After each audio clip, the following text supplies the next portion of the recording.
You're listening to an Airwave Media Podcast. Feel like who art ed? We'll try to spice it. Who art ed? Mr. Wood art ed me. Good. Either way, it's ambiguous. It works on so many levels. I know. That's off to a great start. Welcome to Who Arted, weekly art history for all ages. I'm your host, Kyle Wood, and joining me once again, I have my good friend and colleague, Emily Fiedler. Thank you very much for joining me. Yep. Always love being here. I feel like I'm going to be coming to you so frequently because I keep finding these odder and odder stories. Like last year at this time, we were doing this story of like the heist from the Isabella Stewart Gardner Museum. And this time we have quite possibly the greatest art fraud I have ever read about. I'm so excited. I love the weird one, so it's a weird one. Like I feel like it's even better than like the Han van Meegeren case, which I don't know if you're familiar. Van Meegeren was the guy who, when he confessed that he was a fraud, no one believed him. And so like at the trial, he had to prove that he was in fact an art forger because the alternative to that was he was dealing art to the Nazis and a traitor. So like he's on trial for his life and had to prove that he was in fact a liar and a fraud. Oh my gosh, the art world can get really crazy sometimes. It is bananas, and I love every bit of it. And if you want to learn more about that, I did a podcast, I don't know, last year about Han van Meegeren. I'll link it in the show notes. But today we are talking about, let's see if I can get this right, Wolfgang Beltracchi. Now, Wolfgang Beltracchi, as I said, is probably like the greatest art forger in the history of the world. His ability to take on other identities is so thorough, Beltracchi isn't even his given name. He met Helene Beltracchi in 1992. They got married, and he just took her name because I guess he takes everything else. Why not? He was actually born Wolfgang Fischer in Hochstädt, Germany, February 4th, 1951. So growing up in Germany, like post-war Germany, he says that his parents were both just traumatized by World War II. And I don't know how you couldn't have been, you know? Right. But he said they didn't really talk about it. Like his mother had been forced to flee her home in the countryside. His father spent years in a POW camp. And he says there was just like this heaviness the entire family felt, but just didn't discuss. And from what I've read, and I've read some articles where they like try to psychoanalyze Beltracchi, they said that like he seemed to have almost like a secondhand survivor's guilt. And like the theory is that his fraud was a way of just like getting lost in someone else's identity to escape that sort of heaviness. Right. I was even thinking about like, I've learned a lot about trauma-informed education, and when students sometimes experience significant trauma, they escape through the arts specifically, and that's why art therapy is such a great thing at our way of healing. So maybe that was his route and avenue. Well, it absolutely is. And I think it's not just in the arts, although obviously you and I have a bias towards the arts. You know, I actually studied a little bit of art therapy, you know, back way back in the day. But like, I think just getting lost in a task can be a way of coping with a lot of different stuff.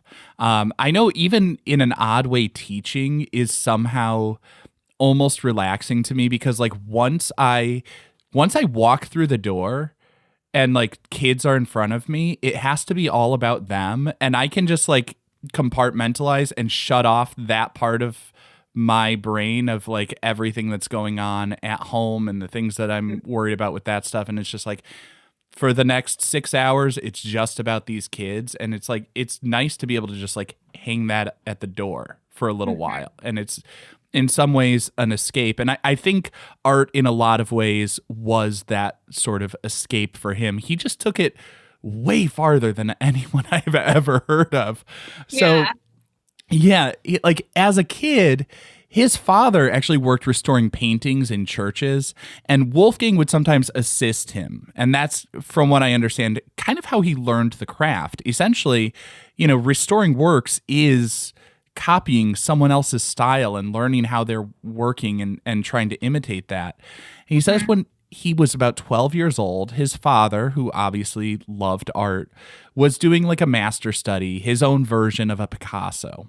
Well, Wolfgang decided to give it a try, and again, this feels like it's like lifted from someone else's story because it feels like that old story of Leonardo da Vinci, but Wolfgang dashed off this painting that was just so exquisitely rendered, his father puts down his brush. Again, I don't know if that's even true, but it's such a great story, I can't not include it. So then one of the things that I think makes Beltracchi really interesting is that he didn't paint copies of other people's artworks. He studied and got into the mindset of that artist. He would read primary sources like letters, journals from the artists. He says that he would get so deep into it, like he knew what that artist was eating and could smell the food of their meal when they were producing it. Like, he went to crazy lengths. He would travel to different places to see the sites that inspired that artist, and he would go at the same time of day, at the same time of year that artist was known to have gone there.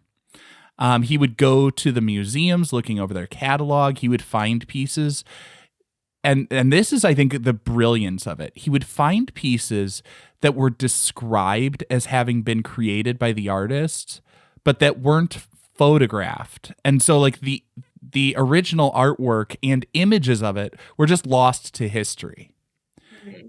And then based on what he knew of that artist, he would work from his imagination and paint in the style of that artist. For someone that committed fraud, he really did his due diligence. And as I think about when I want to study artists, that's what I would love to do. I wouldn't want to commit fraud, of course, but live their lives. I would not want to eat Salvador Dali's food and his weird deviled eggs. And that's the first thing I thought about is I hope he never had to do a Dali and do that. But I think, not that I'm supporting fraud, but I think that is a really wonderful way to study an artist that you admire. Well, in a lot of ways, that's the traditional way we learned art. Right. We learned art through, like I said, the master study is the traditional method. I mean, people would grow up before art school, people would grow up and they would do apprenticeships in the studio, first doing stuff like the grunt work of grinding pigments and making paints. And then they might do like some of the boring bits, the washes in the background for a painting. And then they'd work their way up to get to do some of the detail work in the artist's studio before they're making their own stuff. And that's how they learned the craft. And you learned it by studying the ins and outs of every step of somebody's process. And Beltracchi was in some ways doing something extremely traditional, just with a slightly different spin. As he was putting, he was sort of like a secondhand apprentice or something, he was working almost like he was in their studio, right. Just not given permission to do so. Small detail, but it feels in some ways like it is perfect for a postmodern art discussion about authorship and what we value in art and all of that, which I think we'll probably get to as this episode goes on. Mm-hmm. So, as he's doing these studies, I think he gave his explanation for it was, he said that, and I'm quoting here, Ernst was a very typical example. He always painted in series, always in a specific way. In one series, for example, he painted crowds, and in the next, forests. So what was missing was a painting featuring crowds and forests together. At the transitional picture, you might say, and that's the picture I painted, end quote. So what he would do is he'd look for gaps in that artist's catalog, and then he'd kind of fill in the gaps with his own work. Now, a lot of people would say, like, well, provenance is such a big part of the the history of the work and everything like that. And so to authenticate the works, this is another one of those, like, he went big on this. To authenticate the works, he would produce photographs. And so he would go to flea markets, buy old cameras, old film, and like photographic papers, enlargers, everything authentic to the age of the photo that he was trying to fake. And then he would take a picture of his painting in what appeared to be a group show. So, like, the key was he was it's historical fiction, I found an example where he would research and find a still life exhibition that actually happened in 1924. So he gets cameras, film, papers, everything that would have been on the market in 1924. And because this show was not actually photographed, although there is other documentation to show that it happened, he then sets it up to look like his painting was in that show. Like, that's brilliant. And then to top it all off, he forges a note from, like, the gallery's former owner to a collector that was known to have purchased artworks from that gallery. And, because that gallery owner is no longer alive, he can't call BS on it. It was so beautifully executed that the former gallery owner's son actually said he recognized his father's signature and vouched for its authenticity. My mind is blown by the amount of research and time that he had to put into creating these pieces. And especially for the younger listeners, this was before internet. So him finding this information was not as easy for how we have access to information today. Yeah, like I said, he would literally travel to different countries, seeing the sites, going to the places that artist was known to go to, and he would dig through the archives, and he would go, look at letters and other primary sources to know who that artist was talking to, and then look at their communications and all of these people who kind of had second and third hand knowledge. And I think that's the key. He didn't forge a letter from, like, the big name. He didn't forge a letter from Pablo Picasso. Mm-hmm. He forged a letter from, like, a gallery owner to another, like, not a big name collector. You know what I'm saying? Right. It makes it seems like it's probably more likely to be a genuine thing that would have slipped unnoticed by people. Well, and it kind of bypasses the traditional authentication process where authenticators have knowledge of the artist completely, but they don't necessarily have knowledge of the gallery owners. Well, and they have a lot of knowledge of all of that stuff, but nobody can know everything about all of that stuff. And if you paint something that looks like it's from that time and you have photographic evidence, quote, I use in giant air quotes there with the evidence, but, photographs that support your claim and the photographs are on paper from that time period, your first conclusion is not, wow, somebody went really far with this fake. Like, your first thought is, like, everything seems to fit. Right. And he's not making extraordinary claims. Like I said, he wasn't forging work by the biggest artists of the day. Like, we'll get to this in a little bit, but one of the pieces that really tripped him up was a painting that he claimed was by Heinrich Campendonk, which, not exactly a household name. So, yeah, I mean, there's a lot that's interesting there. The process reminds me of, like, a method actor, just, like, getting into that character. And Wolfgang is said to be like really high in empathy, and he would identify with the artist as he was creating, as I already talked about. He didn't just read the biographies, he tried to see the world through their eyes, visiting different places that the artist went to. And I thought this was also interesting. It was apparently a bit of a family business because his wife, Helene, she would help in staging these photographs. So like she came from a sort of upper class background. And so part of what they did was they tried to claim that her, I think it was grandfather, had taken some of these works from art dealers who were being persecuted by the Nazis. And so that's how it came into their family possession.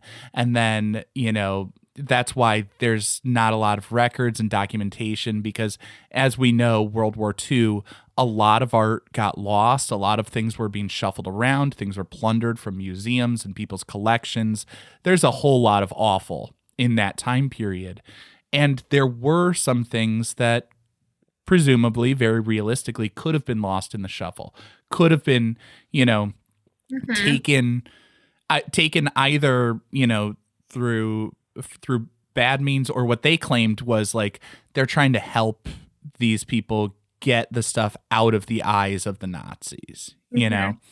And so she would dress up in period costumes, and like they would then take pictures to make it look like, oh, it was in her grandparents' collection right there. You can see her grandmother, you know, with that picture in the background. And so again, it's all coming together to create this illusion that is totally plausible. Like it fits with our known history. And that's what good historical fiction is. Good historical fiction takes those elements of known history and just expands on them, fills in some gaps to create a narrative, because we all connect to that narrative and that story. At least I like to think so, because that's the entire premise of this podcast. But obviously, if we're talking about him and his great fraud, it all had to come crumbling down. And this is what I was waiting for. the way that he got tripped up, there are a couple things that tripped him up. You know, for one, people get a little suspicious when, you know, you're just like, yeah, I keep finding these unknown masterpieces, you know? Right. There's also some of the like title cards and stuff that he had from like gallery, like again, giant air quotes, the title cards from galleries and collectors and stuff. Like there was one where it had like a little almost like caricature on there, and people were like, the guy who did this was a very serious collector. He wouldn't have put such a silly image on his cards, you know. But that alone wouldn't be enough proof, with someone saying like, I don't know if this fits the personality of this guy who died decades ago. What really tripped him up was a little bit of titanium white. Now, throughout history, there have been different pigments people have used. Titanium white is a relatively new one.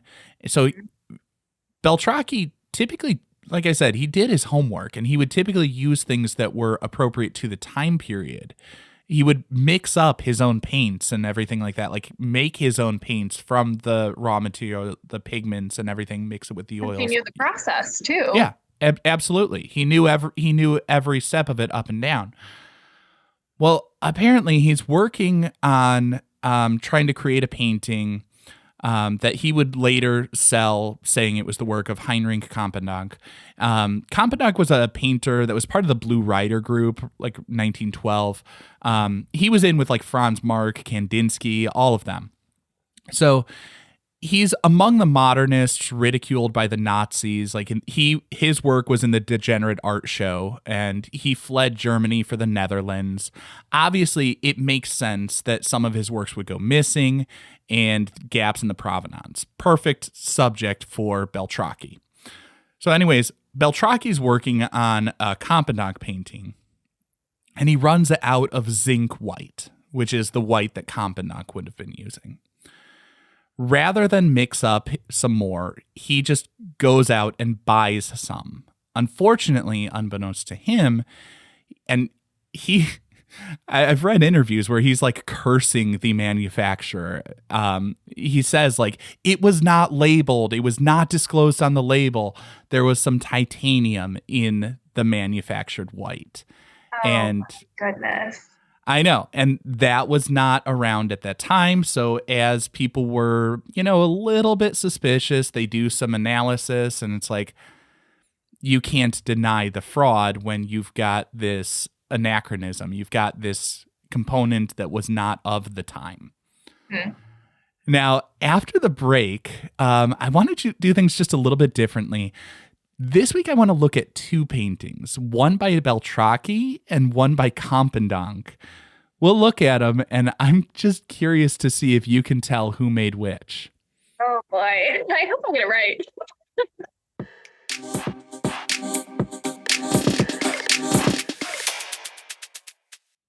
Looking at these two paintings, I'm just going to call the one on the top painting A and the one on the bottom painting B. You see them in the notes? Yeah. Let's start just looking at painting A. What are you seeing? What's jumping out at you?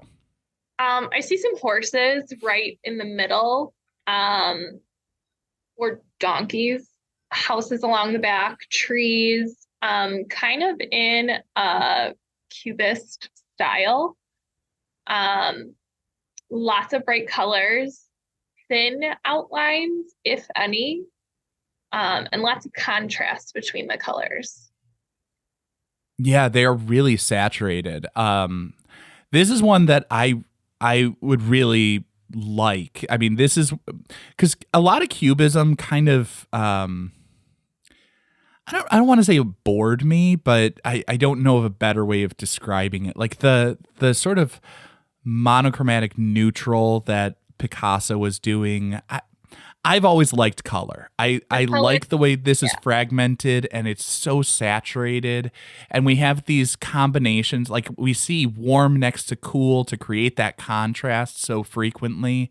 We've got like 3 horses in the foreground. I can see a house and some trees and other elements of a landscape, but it's all fragmented and the colors are just so intense. I really like that. And there's a really strong repetition of these different shapes around the composition. Like I said, there are 3 horses. There's more than one house. Like I see almost a house on the left and a house on the right. There's a good balance there. We see these repetition of arcs and other sort of similar geometric shapes that are fragmenting the space. Even like the tree shapes, I see tree shapes distributed sort of like left, right, and center. So there's a good, like I say, balance to the piece. I almost see also mountains in the front. That's what that blue one right beneath the largest horse. Yeah. But it doesn't make sense like within the space that a mountain would be there. See, I was reading that more watery. Oh. I was reading that more like horses coming to drink.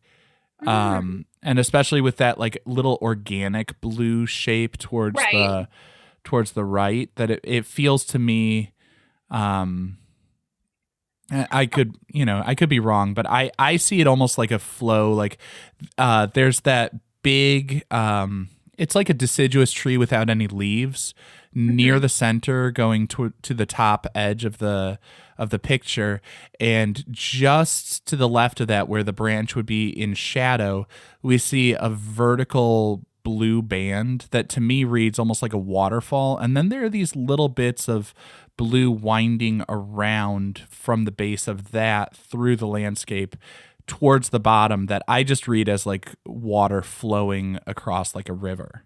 Interesting. Right beneath that red tree, I read that figure as another animal. I could see that. I don't know what animal, but well, it feels a little bit like a horse turned towards its back, because like okay, so we've got We've got that tree branch that like points right in towards what I see as a lighter blue streak that would be like right down the horse's nose or snout or whatever. And then the arc of, I guess, a horse's cheek where its head connects to its body, and then it's like it's turning, looking back at its own butt, because horses love to do that kind of thing, is how I see it. But then I see those other blue shapes surrounding it as, like I say, I read them as watery shapes. And of course, that's the beauty of abstraction. You can interpret it in different ways, but that's how I saw it. Mm-hmm. Now, if we look at painting B, the one underneath that, what do you see in there? What's jumping out at you? This one is darker. There's a lot more black used. It's a thicker outline around the object, still cubist in nature, still vibrant colors. There are people in this one waving hands around. It doesn't give the same look of houses as much that are easy enough to read compared to the first one. There, in the bottom half of the painting, there are horse animals. I'm going to say animals, I'm not sure. Maybe a cow, the red one. And there's also one more I read on the top right half. But I don't know, maybe it's just this season, but I'm reading this as like almost spookier too because of the colors and the blending of the colors. It seems like it's at night in my mind because of the dark trees and the different darker hues in the sky area.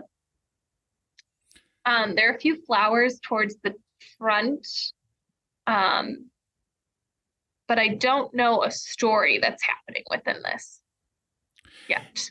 Yeah, and this one to me, it feels almost like there's like this heaviness at the base of it. It feels like it's stacked, but also almost like a pyramid type of composition where all the visual weight is carried almost down up the middle.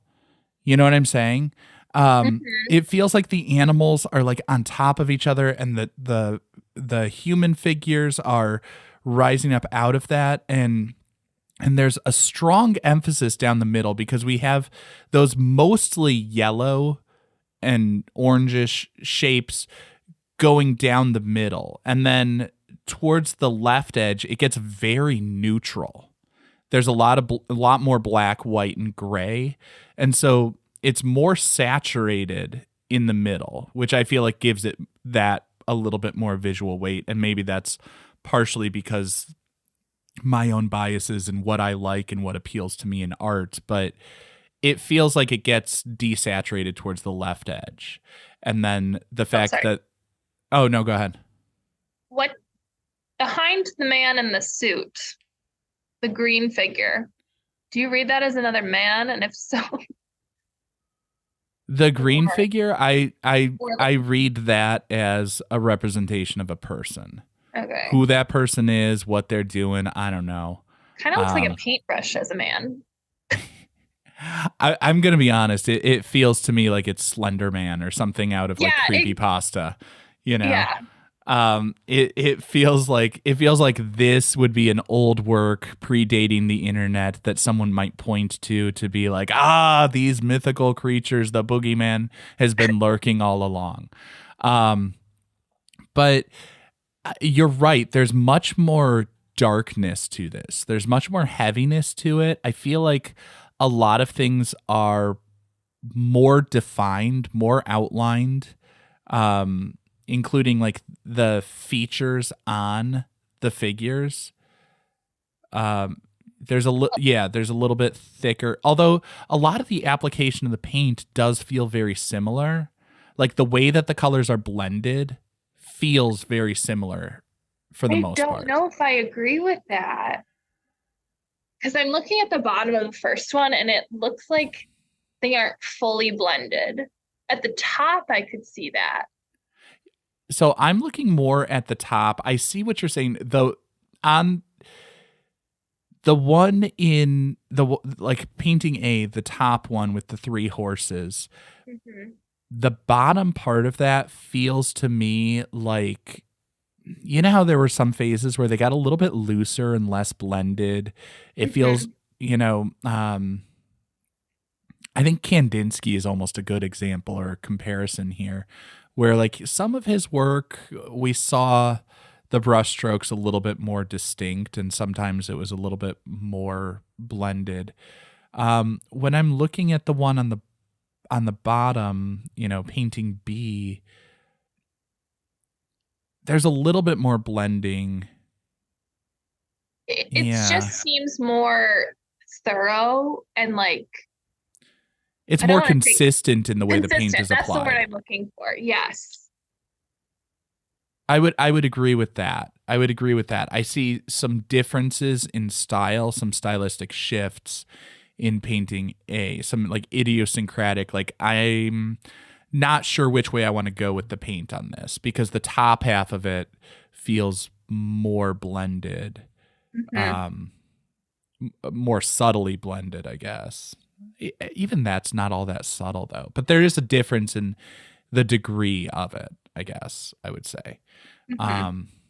Whereas it does feel a little bit more consistent on the bottom one. So now the question is, between these two, which do you think is the Beltracchi?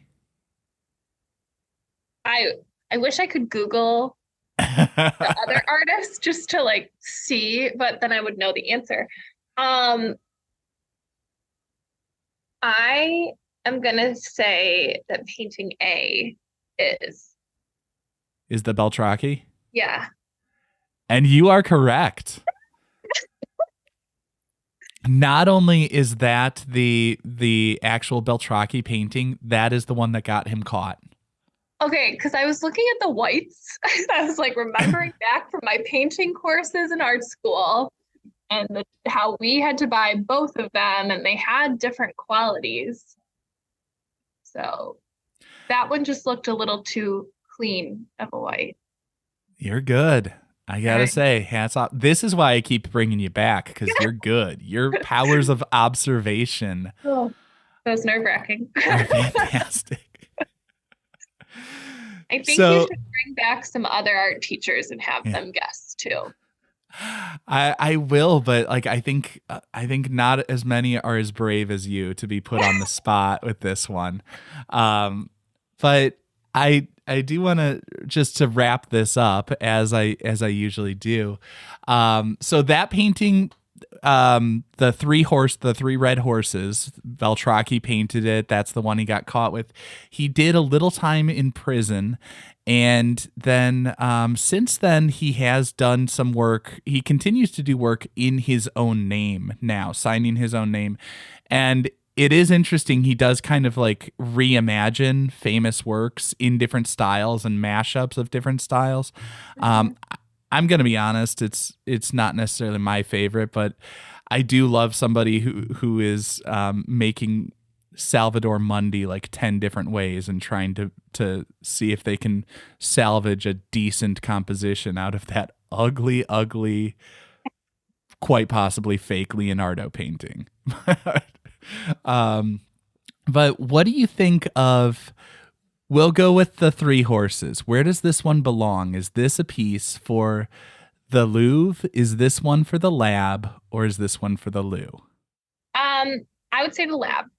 And I think when I'm thinking about artists to study, it may not be their achievements or negative choices, but like their process.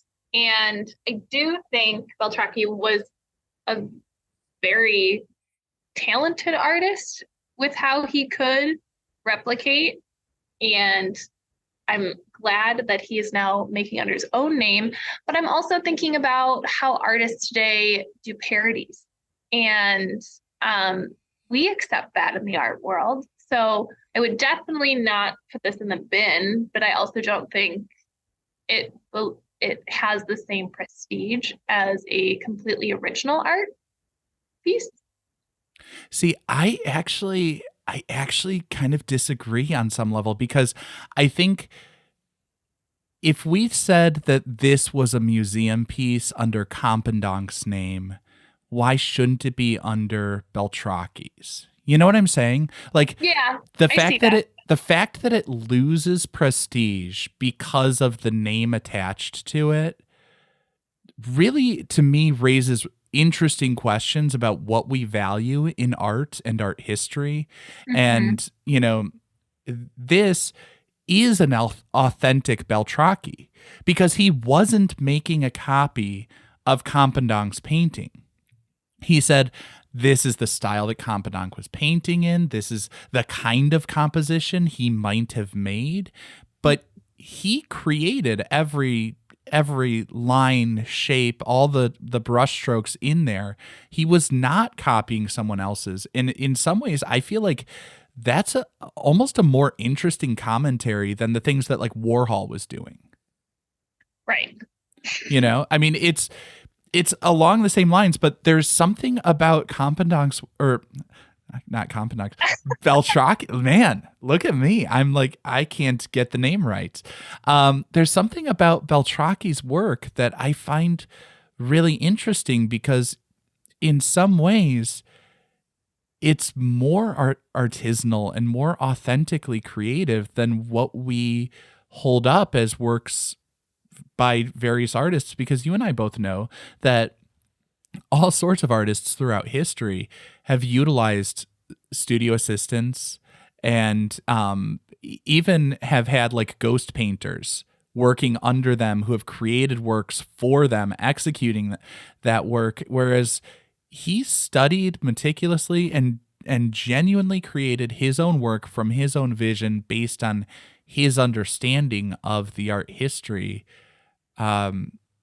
which I find really interesting. It's a different sort of a master study. He's not studying someone else to learn exactly how they painted that work and then copy it. He's studying to learn what were the ideas and the approaches, and then copy the ideas and approaches, which really is what all artists are doing. The only difference is he didn't sign his own name. Yeah. And I guess I think a lot about names, sadly, are important in the art world. And I don't think they should be as important. But I want to know why he didn't find it, why he couldn't sign his name originally, I think it was just like this was what he was interested in doing. And I think the way he like really got started down this path of like fraud was early on. He was like upcycling old paintings that he bought at like flea markets and stuff. Like he would paint over it a little bit, add some cute decorative stuff to make it more saleable, and then he would sell it for a profit. And then I think he just kind of fell into it and realized like, hey, there's a lot of money to be had. And when I say a lot of money, like he was a multi-millionaire, traveling the world, very successful in his fraud. But I think for me, the thing that really bothers me is that he didn't sign other people's names and then reveal this as like, well, this is my performance to call out that shallowness of the art world. Right. It was like he just got caught in his fraud. And Yeah. There's it's like so it's so close to an Emperor's New Clothes kind of situation. Mm-hmm. Except for the fact that like he messed up, and he was really just running a scam on them to make money and be very successful. Although he has also said that like he only sold to a certain number of dealers and everything like that. Like he didn't sell directly to individual buyers. He sold to dealers, and he told all of his dealers after he got caught, he's like, yeah, all of this stuff was a fraud. If you want to send it back, I will take the paintings back, and not one painting has been returned. Oh. I have read statistics. I've read different amounts, but I have read that somewhere as high as quite possibly 40% of the art in museums is inauthentic. Yes. Yes. It's a staggeringly high amount, and there are all sorts of incentives to not expose the pieces that are questionable in terms of their provenance. But that's like a whole other topic. But I do feel like I feel like this is a piece that should be in a museum as just a way of bringing attention to that fact. And also, you gotta respect someone who does their work really well, even when like he's doing the wrong thing, clearly, but he's doing it really well, and I gotta grudgingly give some respect to that, Yeah.